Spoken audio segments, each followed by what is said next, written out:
Welcome. In today's episode, we're going to talk about how churches can measure the right things. Is it a sin to buy and sell things in the church lobby? And reminding people of the why. Thanks for joining us. Hello. Hi, everybody. Hi, Danielle. Hello, Derek. It's great to see you again. You as well. Man, how's everything? It's a lot. It's a lot. But it's fine. Everything's fine. Everything's fine. You know what I found? I think I can write all day long, pivot, change it. But when it's like presenting, like either a meeting or something like this. Podcast. Yeah. Podcast, Takes whatever. the life out of you? It doesn't take the life out of me. Yeah. Okay. Yeah. Sure. It's more energy. It's Right. even more mental energy. Sure. I don't know. Yes. It's probably my mask That's that true. I put on, you know. Right. Hey, so I was listening to a podcast recently. I don't know if I should say which one. Probably not. But they were talking about the idea of this like keyboard warrior thing that happens. Yeah. I just want your thoughts on it. Like, not only just, I guess, let me frame it. So they were saying, like, not only is it just, you know, people are saying hateful things in general, you know, kind of divisive things, but we also have like a lot of robots that are doing that. Right. Like just in cult, like that's a strategy nowadays, like the rage baiting kind of thing. And the thing that stuck out to me was like the idea that we're seeing stuff in a content stream as equal. So and this, I'm being over dramatic here, but you might see a beheading video and then a cat video and then someone telling you that your pastor's an idiot and like looking at, and it's all just like, it's got to be affecting us. Right? Yeah. Anyway, just thoughts on like the digital age. In general, a couple minutes, you know. Digital age. Yeah. Just do a 2 second recap. 2 second recap. Yeah. Thanks. Yeah. No, it is. I mean, that part of it is incredibly worrisome because there is no ranking of importance. Right. Or source, because half the time we don't know what the source is. What's the point of it? Yeah. Yeah. Is it just intended to get me to have this response? Right. Because it goes back to that thing with social media, I think in general that, you know, I don't remember where it came from. I think it was that Facebook movie or the movie about Facebook and social media that was all the rage a few years ago on Netflix. But just the idea that you are the product, That's you crazy. that you're not the consumer, that you're the product, that really there are companies that are buying and selling you to one another based on the way you react to these algorithms and feeds and all that kind of stuff. So it's like you're not the client, you're the product that they are buying and selling, which is almost feels like slavery. Yeah. You know, it's a common definition. Yeah. And I mean, as a church, like I think we want to be in the mix. Like we want to be part of the world. We want to be, you know, and I don't think we have this solved, but like I'm almost constantly thinking about, is this what we're doing? Is this adding value? Are we breathing life into this space? Like what do you feel like the church can do? Yeah, I know it's hard. we do have to really have good conversations around this because I do, you know, we've always approached it, as you know, we've always approached it as a missional decision. Yeah. In other words, when you're a missionary in a culture, missionaries have to learn things about that culture. And so, and one of those things is you have to learn the language of a culture. Like we, you know, have missionaries that go to other countries, Brian and Rachel Lusky, for example. And when they go, it's like you have to spend years learning the language. Why? So you can communicate the gospel in that language to those people. And so as we sit here in 2024, it's like, well, the language a lot of people are speaking is the language of media and social media. Right. And so the church should be in that space as a missional presence. But you're right. We have to be incredibly careful about, you know, where are those? I think it was actually, I don't want to misquote it. I heard somebody saying this the other day, that they had gotten advice from a mentor a long time ago that said, don't ever receive criticism from somebody you wouldn't take advice from. Oh, wow.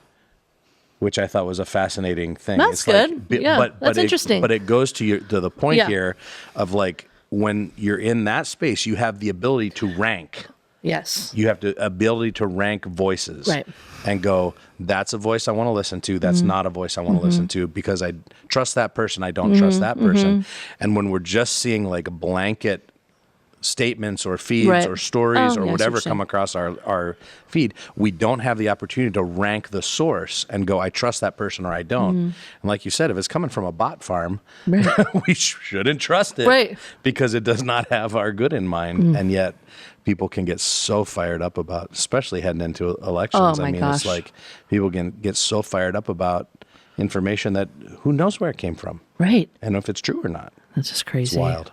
So I would advocate for the church continuing to be a missional voice in that space, and a voice of hope and love, the hope and love of Christ, because that is the language that so many people are speaking. But, I do think that we need to do it very carefully. And I do think our consumption should be very careful. I agree. Yeah. Yeah, it's good. That was a different get to know you. Yeah, Sorry. there you go.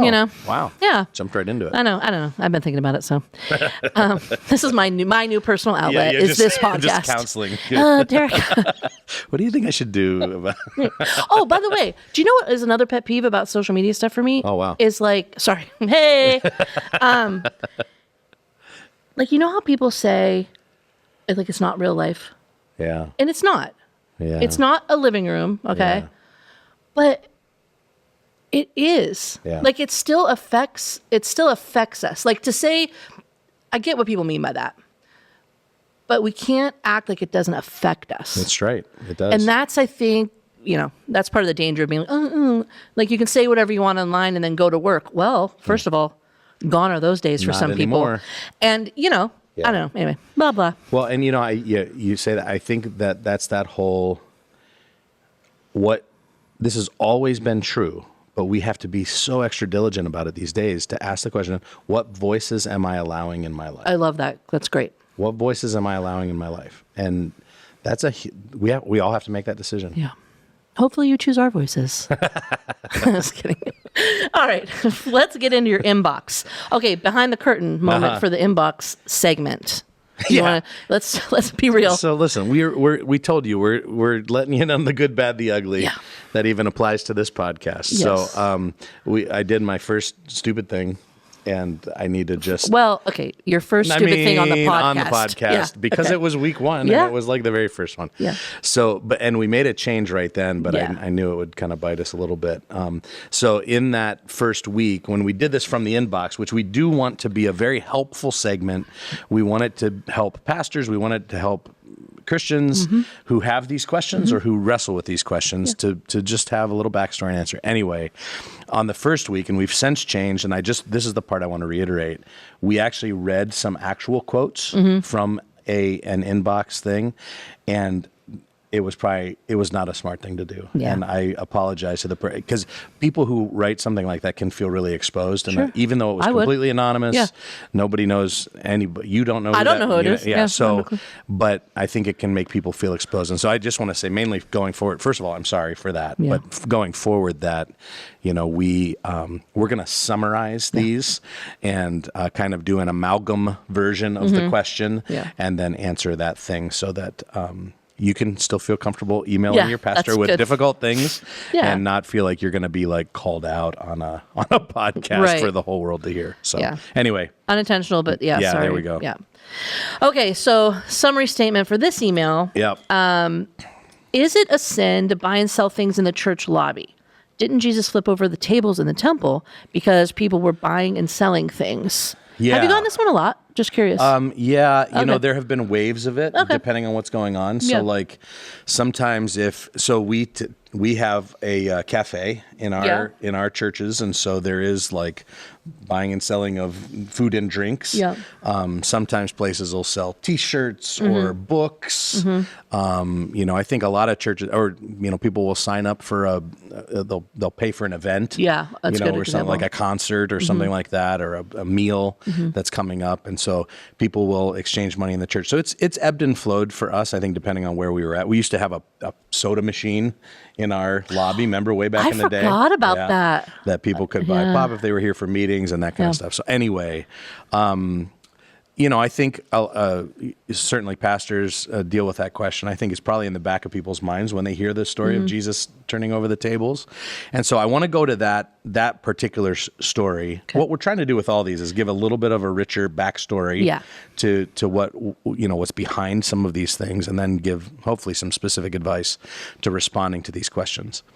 So I think we have to ask the question about this biblical story, which can be found in Matthew 21, Mark 11, what was actually going on that caused Jesus to be so angry. So he goes into the temple. He goes very specifically into what was called the court of the Gentiles, which was huge. It covered 13 acres. I mean, this was a massive courtyard outside the main temple area. It was the only area of the temple where non-Jewish people could go, which is actually a very important detail.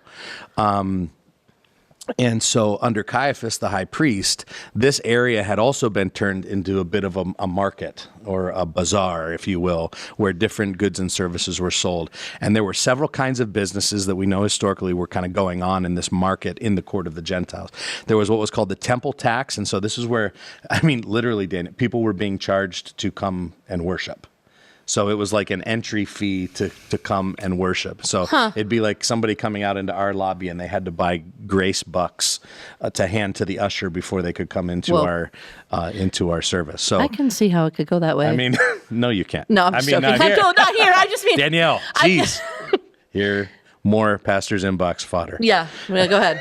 No, that's not what I meant. Just move on. I'm not even going to be able to redeem it. There were also, so there was a temple tax. There were animal offerings that were being sold. And so again, this started out as a matter of convenience. It turned into a matter of profit. So remember, especially during this time of year, many people were coming, traveling, journeying for days on end, and they were all expected to bring an offering, an animal offering. And so a lot of these people were peasants. They weren't dragging their animals with them for this long why bring an animal the whole way if you you just buy one when you get there? You can buy one right there. Exactly. So that was happening. And remember, these crowds were massive. Josephus, the historian, estimates that there were like 250,000 animals, lambs specifically, that were bought and sold during Passover in the temple courts. So there were the animal offerings, and then there were the money changers, which are what it sounds like when you go to Europe and need euros instead of dollars, you have to go to a money changer who will change your money. So there were people, again, coming from other countries to worship at the temple, and the problem was the exchange rate that they were charging was exorbitant, and so they were taking advantage of people, and people were being ripped off when they were coming to worship God in the temple. But I know I was joking, but to my point, you can see how this would become an idea. Exactly. Without the abuse, oh man. Yeah, we could make some money at this. And let's make it easier for people. Exactly. They can spend more time here. Yes. So Jesus comes in to that scene, and I think we have to paint that picture. And the quote of Jesus when he's turning over the temple, he says two things. He says, "My house should be a house of prayer for all nations, and it's become a den of robbers." And so those are the two vipers. The two quotes. So both of them are quotes from the Old Testament. I want to deal with them in order. So this should be a house of prayer for all nations. So he's railing on this idea the temple was never meant to become a national shrine to Israel. It was all of the prophecies of God's promise to bless those who think they've been excluded from God's salvation, the foreigner, the eunuch, the outcasts. And what was happening is the temple had become this kind of nationalistic symbol that was actually dividing Israel from the nations. And it was punishing the nations who wanted to come and worship God at the temple. So it had become this glorified flea market, garage sale kind of thing. The second part, he says it's become a den of robbers. And so this is from Jeremiah 7. But he's not even specifically critiquing their buying and selling. He's critiquing the fact that the temple had become, think about what a den is. The temple had become a safe hiding place where people presumed that they could come in fellowship with God no matter how they lived outside. And so, he's already been critiquing the religious leaders for, ripping off the widows and the poor and all that, taking advantage of people. And now he's saying they think they can come hide out in this den. They're robbing people out there and then taking refuge in the temple, this very place where you're supposed to worship God. So all of that, there's the backstory. That's great. And Jesus comes to the conclusion, and really the tipping over the tables is him coming to the conclusion, this whole system is broken. This whole system needs to come down. And so I want to talk about a few ways that this is different than a church bookstore or an event registration space or coffee and donuts in the lobby. Yeah. I'll start biblical and move more practical. Okay. So again, what I just ended with, Jesus' main point was not that money was being exchanged, is about the corruption in the heart of God's people. And so this was an object lesson of a much bigger story that was happening. And we see this, that the temple system had become corrupted. And what happens next is he goes out, and it's the cursing of the fig tree. You might remember that story. Yep. And so these two stories are supposed to be read together. He's going, this is dead, just like that's dead. Yeah. And that these things that are supposed to bear fruit are no longer bearing fruit. They're dead.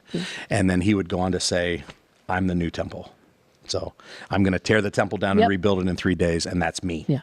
And so he's moving the location of worship from this temple that had become corrupted to himself. So that's the first thing that's happening. The second is to remind ourselves how this is different than the church bookstore, is that the church isn't the temple. And so the church building is no more holy. That the temple used to be the dwelling place of God. Yep. The current church building is not the dwelling place of God. The New Testament is very, very clear that the dwelling place of God is in his people. Say it again for the people in the back. Yeah. So there is nothing that makes the bricks and mortar of every church building across our country and the world any more holy than any other building. Yeah. Because God doesn't dwell here. He dwells in the hearts of his people.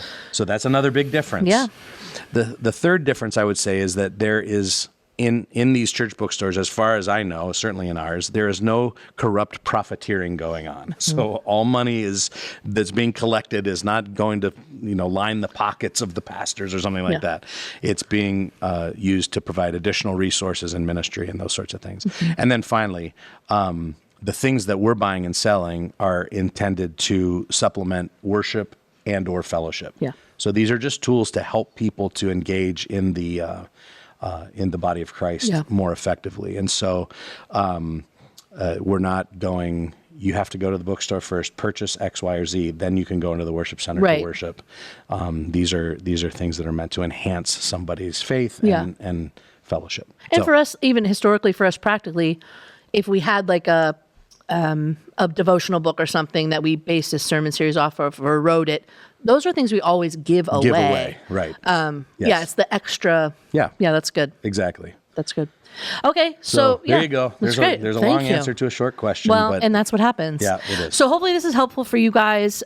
Feel free, again, this will be in the show notes. So if there's anything, if you don't want to re-research what Derek shared, you can copy and paste. You can use, look it up yourself. But that'll be there for you if that helps. So, all right, we're going to move on to our Reinventing Church topic. Pastor Scott Michael's going to join us in just a sec here. Okay, welcome back, Scott. Well, you guys haven't been anywhere. We've been places. Been moving furniture. We have been places. Yeah. This is a great start. We've Hi, just Scott. slid. We musical chaired Scott. it. Hi. Yeah, thanks. So, Scott, Pastor Scott's been around for some years. 6 years. I was going to say 7. Okay, 6 years. I'm in between.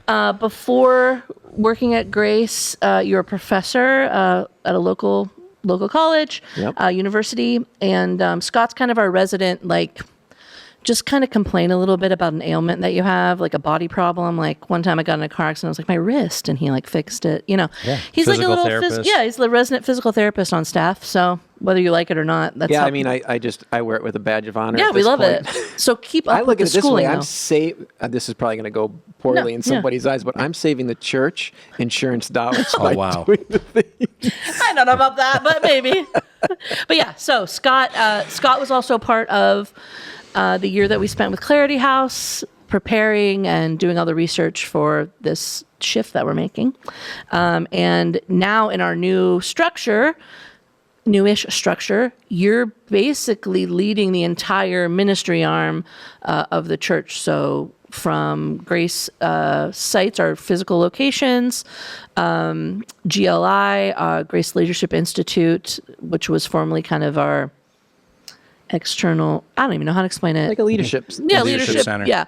And then Serviri, which is our outward service-focused 501c3 that we have under our umbrella. So this is all shifting and changing, but that's kind of your very small purview. Yeah, I feel I don't my heart rate when you say that. I know, I started saying, I was like, this is it not always helpful. bounces Yeah. well, and there's like this nervous response when my palms start to sweat. I would be, it's a lot. So I think today we're going to talk about measuring. Why do you want to talk about that? I mean, it's the age-old question, I think, for churches is like, what do we measure? How do we figure if that was effectiveness, success, whatever you want to say?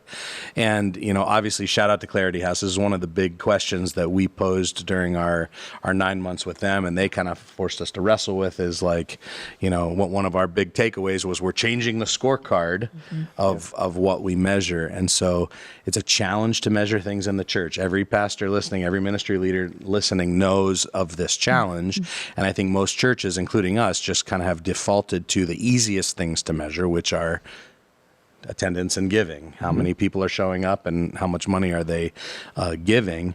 And again, it's not bad to measure those things. It's just that's the easiest low-hanging fruit for us to have somebody go count. This many people are here, right? And here's how much money came in the plate, and those are the two easiest things. Yeah, and I think sometimes people can think that's all they care about, but to be 100% honest, it's the easiest. It is. Yeah. That's it. I mean, personally, I'm just being honest. It's just easy. It is. It's not that I care more about it. No, I don't. No, I wish I could measure. Right. Yeah. Anyway, we'll get to that. I do want to tamp down the idea that measuring because there is that vibe out there that measuring things is bad. Right. I mean, read the book of Acts, and I mean they measured everything. 3,000 were added to their number. Just read through Acts and notice how many times they're counting things. And there's a lot of counting going on. So counting is not the evil thing, but we were trying to press forward and go, man, we would love to measure something in a hopefully a more effective way. And I think one of the things that Dave talked a lot about was that, there are three ways to measure things. So there are input measures, which is what we do. That's how many people are showing up at stuff. So, how many people are in this Sunday school class, how many people are in this small group, how many people are at this church picnic, whatever. Those are input measures. Output measures, this is the challenging part. This is, are people actually making progress in their real lives? And so these are discipleship metrics, calling metrics. How are people making progress in their faith and making a difference in the world? That's hard. Very hard.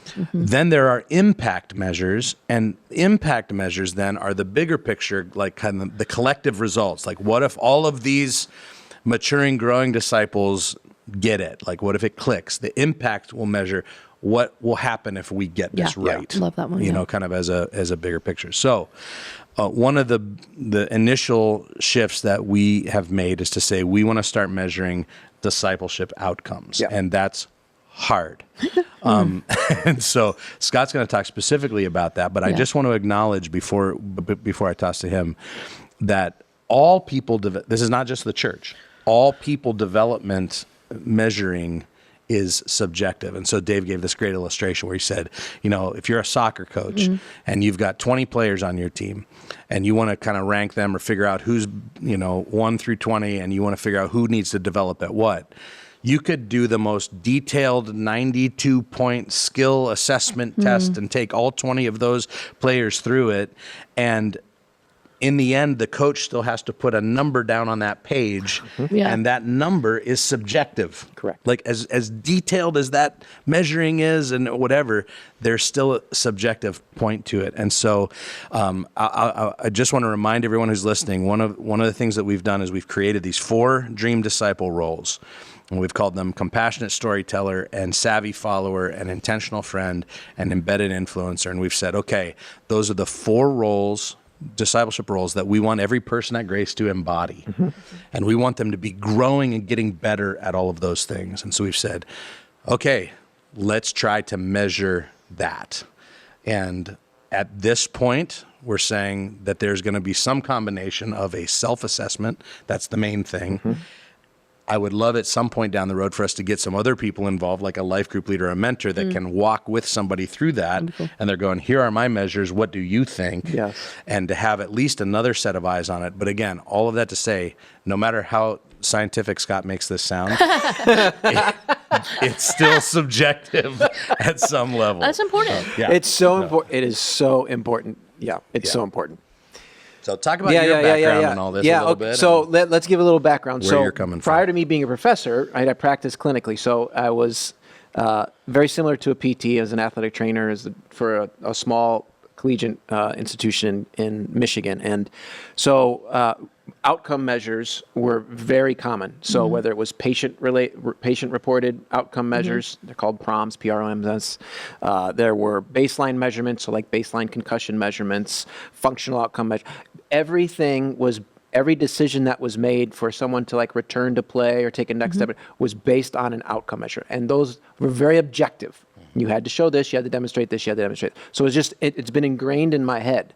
And the interesting thing is like when you get to the educational space, it took a little bit more of a turn because following that athletic training education world, there were, guys, standards out the wazoo. There was 34 pages. I took a look back because I had to like refresh the memory. There were 34 pages of standards that we as a program had to make sure our students were learning so that they could sit for their certification exam. Okay. Now, in addition to that, there was an accrediting body who then said, hey, in addition to those like 34 pages, there are like 100 standards about that we're going to make sure that you are meeting and it's embedded into your program. And so like every 10 years, if you were a really good program, you got like a 10-year like good job, keep going kind of thing, you'd have to submit this self-study. And it was about a year's worth of work to submit. And it was subjective, it was objective, there were measurement, all sorts of things. Yeah.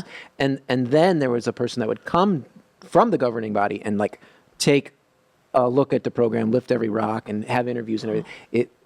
It's about as fun as it sounds. Wow. Sounds it's about fun. But I say all of that to basically agree of like it's not easy to do.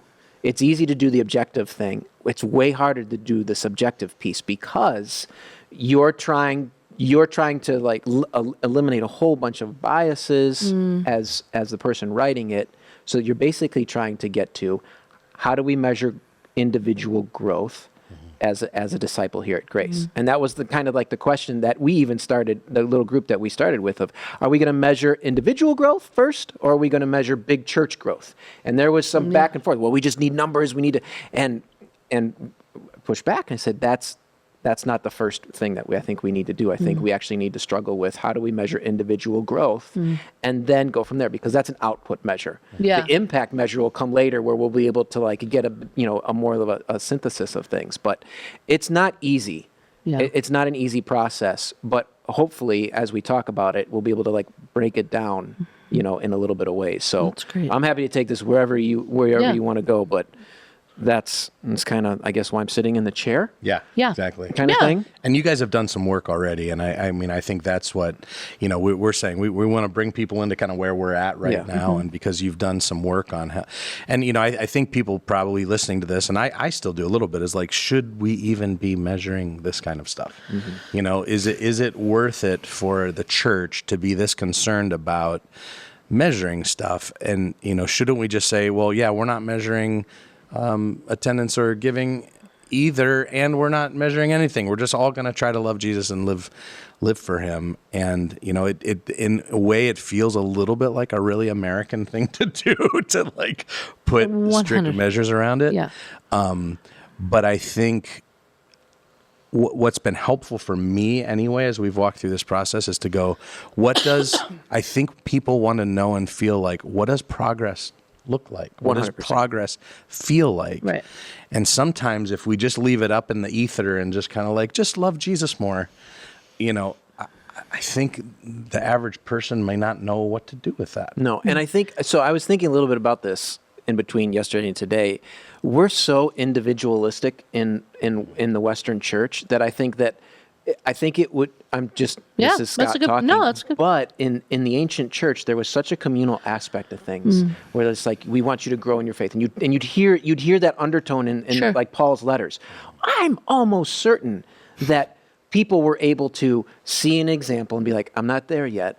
How do I get there? And they had how did you get where you got? Way more communal. And Yeah, that's good. here's some steps. Here's some steps those conversations had to happen. And so I think this bridges that gap a little bit for us. I think this is like a good first step of, let's get into baseline assessment of where we're at, and let's help you begin to see that. And then hopefully, as we get better at this, that communal aspect and that spurring one another on towards righteousness actually kind of manifests itself. This is my bend too, so forgive me, but I think also a barrier for this for a lot of leaders is not being intentional about communicating why you're doing what you're doing and how it's going to benefit the person. Yes. Because it can come off, if not done well, as micromanaging, as like, you're judging me, you're trying to like make me, am I your trophy? Like, there's all these like negative things that people can go to, that we could let them go to if we don't set it up correctly. So that's also going to be, I think, part of our journey is like,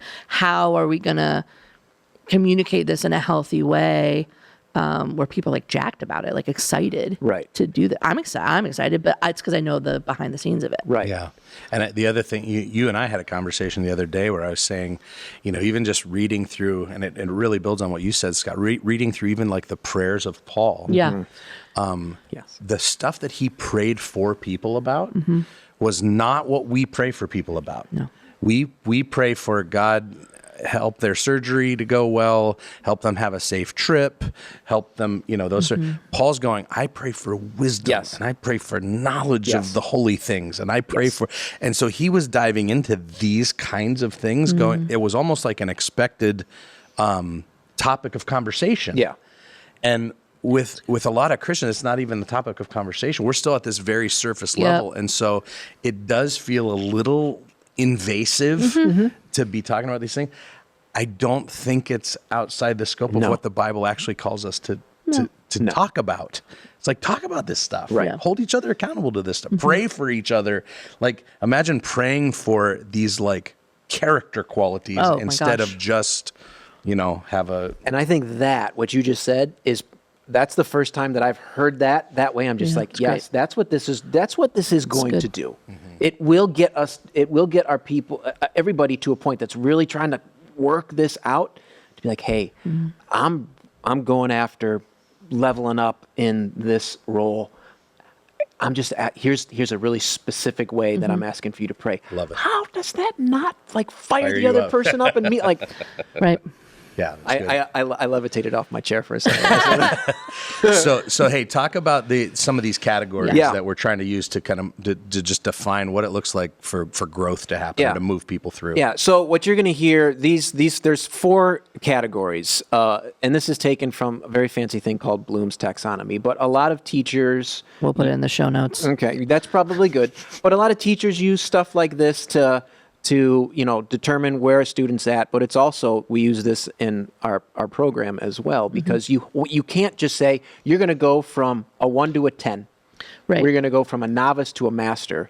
That's just not sustainable. It's not feasible. And to be honest with you, it's going to be a major letdown for the person doing it. So basically it goes like this. So there's just awareness. Awareness is an introductory. It's more of just like a download. You're just trying to grasp kind of concepts.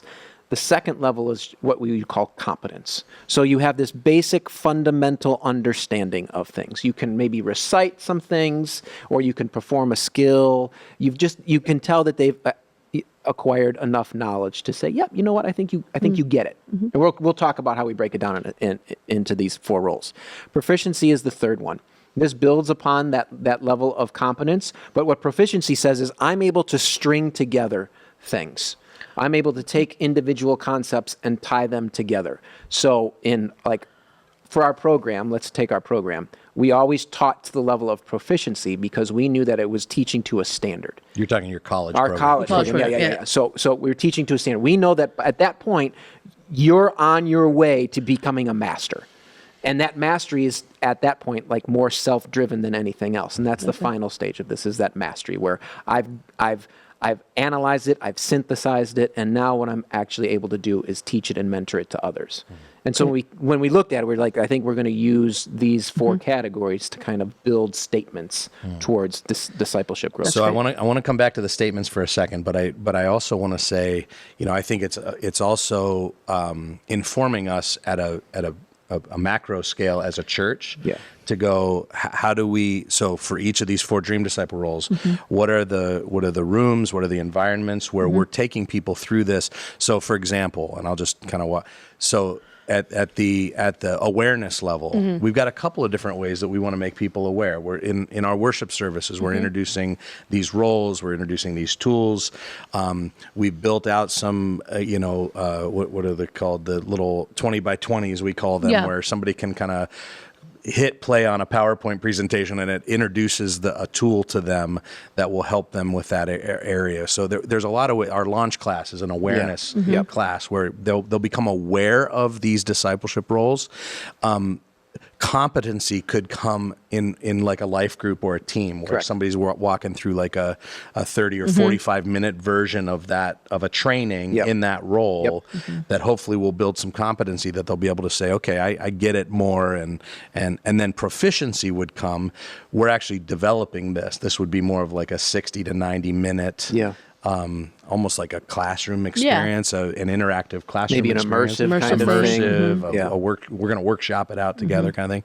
And then mastery might be a more a longer term, a 3-week course or something like that somebody would then be able to multiply it or reproduce it in their life and others. And so just to give people some like grab onto things to something. grab onto to go, this is how we're thinking about it in real church terms of like developing things that are going to help people to be able to move through these roles. But talk about kind of, did you have a question? Nope. No. Talk about the, this is good to be a part of the it. assessment, the assessment side of it. So if somebody's going to do like, I think we've landed on kind of like a 1 to 10 scale. And if somebody's going to assess themselves in one of these roles, kind of talk through that process of how you guys determined how to make those assessments. So I'm putting, let me do this really simple first so that we can go from there. So you have to picture, I think it starts out by picturing the person that you're looking for in your congregation. Yeah. So like literally put a face and a name to it and say, you know what, my ideal, so obviously one of our 4 roles, let's just pick one of our. I want Debbie to be a compassionate storyteller. Like, all right, so great. What does that mean? So we could look at our definition that we had, right? And the definition for our compassionate stories. I know God's story, my place in it, and am motivated to tell the people in my life.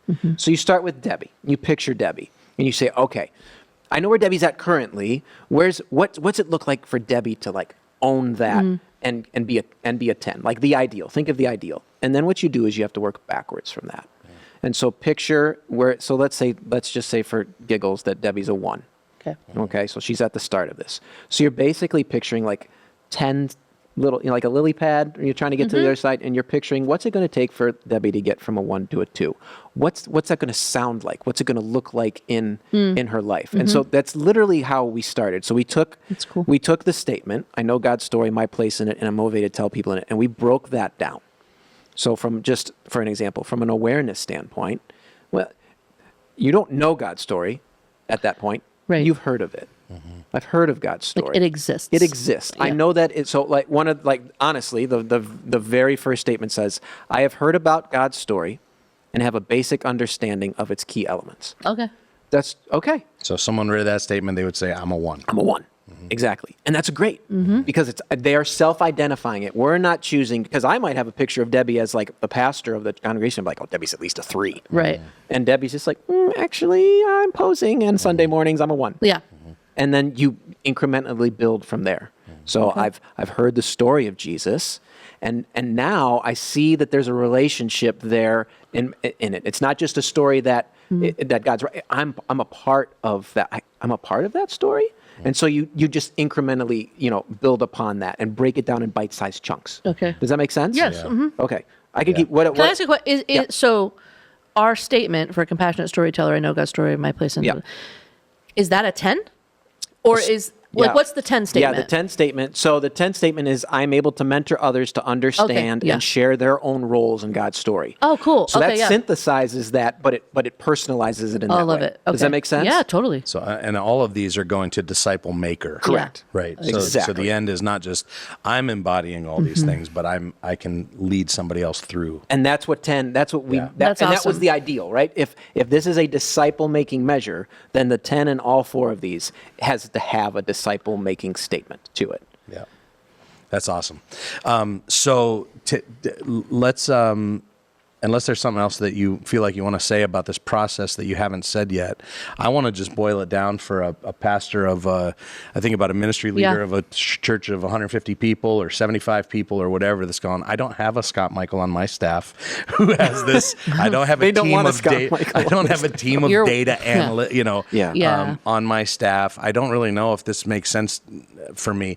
I'm thinking about, what would you say to somebody in a situation like that to go, how could we as ministry leaders better think incrementally even about how to lead people toward growth? I'm thinking about, they might not have these dream disciple roles, but every pastor goes, I want my people to be better at evangelism, and like how could I think about that in these terms of measurements that we're talking about that would be helpful to someone like that? Is there any place you'd tell them to start? Yeah, it's the same place that we started. Start with your audience, because I think that'll actually inform, because you don't want to build an assessment that is going to measure something that you don't need to be measured. So like, what does your congregation need? Yeah. That's where I'd start. So like, do a simple, and it doesn't have to be anything fancy. Even get on the game and be like, hey, congregation, we're gonna take a step forward in growing our discipleship here. What do you think are the top couple of things that we need to focus on? Great. It could be we need to do more outreach. We need to evangelize, or you know what? We need to embody more of the fruit of the Spirit. Okay, great. So there's your idea. There's your ideal. Then just break it down. Yeah. It's really not. It's just, and doesn't have to be all yourself, but break it down. So like, what are portions of being an evangelist? Okay, well, there's a knowledge component from the Bible. Like, okay, there has to be a basic understanding of that, the story of salvation and redemption and restoration and mission and all the other things. Well, there's also a relational aspect to that. Yeah, you need to know and care about people. You need to know and care about people. And there probably has to be, I don't know, some sort of like formal, training pieces to that. Like how do you effectively communicate kind of thing? And then start there. Start from ground one. It doesn't have to all be fleshed out, but just start from ground one. That's really good. I know for me, I think a lot of pastors probably fall into this is like, I'm thinking even of preaching, like you want to get people to attend now. Yeah. Like just go, here's the big goal, and not realizing that people are at all kinds of different places in their journey, and they're not going to go to a 10 right out of the gates. Like there's a progression to that. It just popped into my head as you were talking. Like I think about some of our neighborhood initiatives, right? So it's like, we want to be light and hope in our neighborhoods. What's the first step? Learn the names of the 8 people that live closest to you. Like learning their names. Yeah. So that's and write their name down. And go from guy with the red hair and the baseball cap that walks his dog at 7:30 in the morning that I don't know his name to knowing that that's Bruce. P.S. That took me a year. Exactly. Yeah. Oh, yeah. Exactly. Names. Right. Yeah. I mean, let's be honest. When we put that challenge out. Yeah. My name. A year.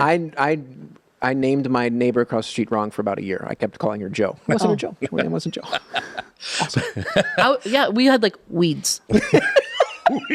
Like I'm not kidding. Like as in the stuff growing out of the ground. Yeah. That's the next house. Is the other one. Yeah.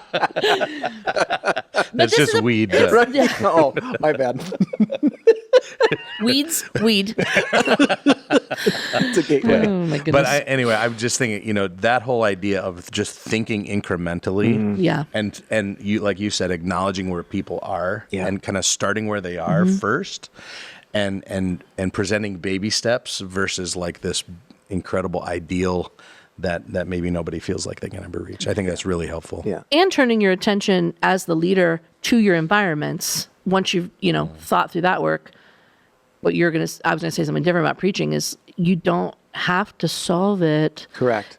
In 35 minutes to an hour in a sermon. In fact, You're not going. No. You're not going to. No. But, so look at some other, what are your Sunday school classes like? What are you trying to do? Proficiency in a Sunday school class or competency or awareness? And that changes. It does. Who should teach it, how they should teach it, if it should be trained. So there's a lot of baby steps I think you do that are, here's the other thing. I think this stuff can be overwhelming. Oh, right? 100%. But like you said, pick one thing. One thing. One characteristic that you want to work, discipleship thing that you want to work on with your congregation. I don't know. I think that's the place to start, just dreaming with God about what one thing could be. I love it. Thank you, Scott. Thanks. Thanks for the Super invite. helpful. Anytime, maybe. Maybe. We'll see. We'll see how it goes. We'll see how it goes. All right. Thanks, everybody. Thank you. I feel like we could probably, and I think it'll be cool. Maybe you guys could give us feedback what you think, but bringing Scott back in 3 months, 6 months, he's going to have a whole different, Correct. level of information. So Yep. excited to see how that comes together. And the other thing is, I don't think we said this, did we? We're historically awful at measuring. Oh, we're terrible. We're awful at measuring attendance. I mean, We're terrible. We'll be in a worship night, and my phone will go blink, blink, blink, blink, blink, and someone will go, "Did someone get a count?" As recent as 6 months ago. We're just bad at it. Listen, we have some great data people on our team right amazing. now that they get mad when I say that because they're like, not anymore. So, Exactly. So It's true. We're turning some corners, I think. I just want to say, but I'm saying it because historically, and also, it's not a hard turn. If you have if you have people around you that can help you, it's not a hard turn. Right. All right. So, I think what we wanted to talk about is what happened this week, right? So, do you want to talk? Do you want me to? How do you? So we had let's just put it this way. We had a meeting this week that went a little south. Yeah. And there has been one team that's been working on one of our changes a lot. And they presented, it was almost like a handoff meeting. Yeah. They presented their finding. It was like they'd come to the end of it was the baton hand. Yeah, right. They'd come to the end of their work, and it was time to hand off that work to another team that was going to now move into implementation mode. And the meeting went a little south in that there was immediate pushback about, wait, why do we have to do this? Why are we being given this? Or who's going to do that? This is more than we thought. And so there was this little bit of tension in the room of where do we go from here? And I think what happened is there was a conversation about that. I think everyone left the room frustrated. Yeah. And emotional. And some people who were in the room, I think, leaned into their emotions and didn't come say words. Yeah. And because they didn't want their frustration to talk and all of that kind of stuff. And so I think the people who talked were frustrated. The people who were silent were frustrated but didn't talk. And it was a little bit of a moment. Does that describe it? It does. And we can even, if we don't want it to be weird, we debriefed about it pretty quickly. Some of us were in the meeting, some of us weren't. But I immediately thought of times where I have been in a meeting and someone says something and I think, no, that wasn't right, what that person said, or that was a misinformed statement, or, oh, wow, when that person said X, the tone really just changed. And I can feel it. I'm empathetic. I can feel those things. But sometimes my first response is just the freeze response. It's just, okay, you're the only one thinking this. It's you just start, just start going in your brain as a leader. When's the right time to say something? When's not the right time to say something? And I feel like you gave a really good principle for all of us. So especially to kind of point leaders that are in rooms like that, if you're the senior leader in a room like that, I think you think the only options are respond in anger or emotion or frustration, yes, or stay silent. Yes. And those are not the only two options. And I think it's important for leaders to press through that moment and go, my job in this moment is to remind everyone of the why. Yeah. Why are we doing this? Why is it important? Why are these people in the room? Why do you have a seat at this table? Why is your job ending and your job beginning? Why are we where we are? And it's almost, I heard somebody call it one time, go into the balcony. Yeah, You're that's good. down in the thing, and the leader has to go to the balcony and go, guys, let me remind us of the why of this whole thing. And I think that is the third option between spew emotions or say nothing, is to remind of the why. I think it's just a good timeless principle. That's great. And it's the whole, like, not being a thermometer, but being a thermostat, you know, those little phrases that you hear sometimes. Don't take the temperature, set the temperature. Yeah. And I think for me, the why doesn't have to be the entire why for why the universe exists and why we're in this room. Or like, you don't have to even for us, like right now with Awake the Lake, the name of our vision, I don't have to, in a meeting like that, I don't have to like re-say the whole vision. Right. It's what you said. It's why are we here? Why can't we stay here? Why do we have to go from here to there? Why? Yeah. Yep. Yeah. So hopefully that's helpful. But yeah, and I think another lesson, this is the big thing, is the why, obviously, but another lesson is this immediate coaching. Yeah. That we've Quickly been, after the we've been meeting. trying to get Circle back. better at that. Yeah. Just in, upper leadership circles. Circle back. Let's talk about how that went. Let's talk about what we could have done different. Yeah. I think it's just, that it exudes then a posture of humility. Yeah. There's no meeting after the meeting where Right. people are continuing to be frustrated and angry. Right. It's like, get the right people to talk to each other and we can move forward. And it also, and it helps me know now that person kind of came to us and said, oh, this happened. That makes me feel more comfortable to go, I had a bad meeting. And then you'd be able to go, well, okay, what happened? And we just... Yeah, exactly. It's great. Okay, thanks. Hey, thanks for joining us. If you like this episode, you can tell us by leaving a rating or a review. And you don't want to miss what's next. So subscribe wherever you listen, or YouTube. You can hit that little subscribe bell, and that'll, if you like the video, which... Sorry, I always forget there's video. Yeah, I'll get new clothes. Sorry, it's not the biggest problem is the clothes. Yeah, but anyway, help a friend, share this with them. You can also find detailed show notes, related resources at derricksenford.com/reinventing church. That's where you can also submit questions from the inbox, or if you have just any questions that you would want us to tackle as we're building this thing, just let us know. And you can subscribe to the weekly newsletter there, get all the latest free tools and posts. So thank you. We'll see you next week. Thanks, Danielle. Thanks, everyone.